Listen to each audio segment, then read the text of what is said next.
exemple, lorsque tu te brûles, lorsque par exemple on te pique une aiguille, tu vas voir la main se retire très rapidement. Ça, c'est un réflexe de défense. Ça réagit à un programme qui est installé à l'intérieur de toi, le programme de défense. Il en est de même. Il faudra que la foi soit un logiciel intégré à toi qui réagisse en mode automatique.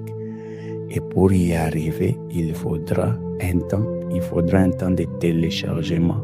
Et une fois qu'il sera téléchargé, dans certaines circonstances, tu vas voir que c'est la foi qui passe en mode automatique. Ce n'est plus toi. C'est ce qui est arrivé avec Paul et Silas, parce que dans la situation normale, dans l'état où ils étaient, ils ne pouvaient pas avoir la foi. Ils ne pouvaient pas être heureux, ils ne pouvaient pas chanter. Mais s'ils l'ont fait, c'est parce qu'ils avaient à l'intérieur d'eux un logiciel. C'est de ça que je suis en train de parler. Toi, tu as une foi superficielle, une foi mentale, une foi basée sur des raisonnements. Et quand il y aura l'épreuve, il y a la circonstance, ta foi tombe.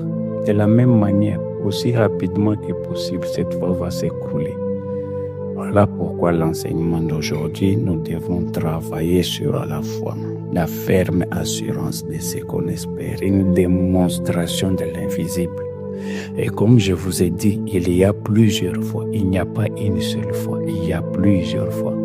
Certains logiciels, tu peux avoir un logiciel central qui est téléchargé, mais ce logiciel doit être complété par le téléchargement des autres composantes supplémentaires, des autres composantes annexes. C'est comme ça que ça fonctionne.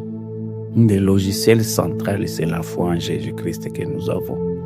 Maintenant, ce logiciel doit être complété par les autres foi. La foi à la guérison, la foi au miracle, la foi à la richesse, la foi à la percée. Ce sont des foi différentes. La foi à la réussite, la foi en Jéhovah Jireh, tu te dis que Dieu pourvoira. Ce sont des logiciels supplémentaires qu'il faut télécharger.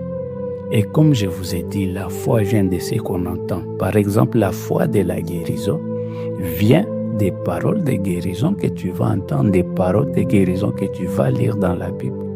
Et pour réussir, il faut commencer à méditer, lire encore et encore pour que ces paroles quittent le niveau intellectuel, quittent le niveau des raisonnements, quittent le niveau de la conviction pour entrer dans ton inconscience, pour faire partie de toi.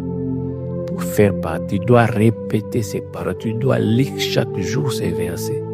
Par ces maîtres sûrs, nous sommes guéris. Jésus-Christ est venu pour guérir. Tu dois écouter des témoignages de guérison à longueur de journée pour créer cette foi.